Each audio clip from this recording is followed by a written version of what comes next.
दोस्तों इसको कहते हैं हे फीडर, ठीक है। ये सिर्फ 150 रुपये का है। ये हे फीडर है।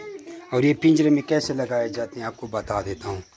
ये पिंजरे में ऐसे लगाए जाते हैं, देखो ना, ये पिंजरे में लगा हुआ है। ये इस पे आप सूखी घास डालेंगे। ये ज़रा गौर से भी देख लें कैसे लगाए। ये बिल्कुल पिंजरे में पता भी नहीं चलता, बुरा भी नहीं लगता। ये हमने हर पिंजरे में ये लगाया, उसमें सूखी घास है। ये 150 रुपये का है। पूरे पाकिस्तान के लिए कार्गो की सहूलत मुयसर है, ठीक है।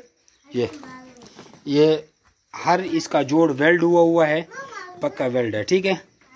इसको आपने खाली रंग कर देना, थोड़े जंग शंग लग गए हैं।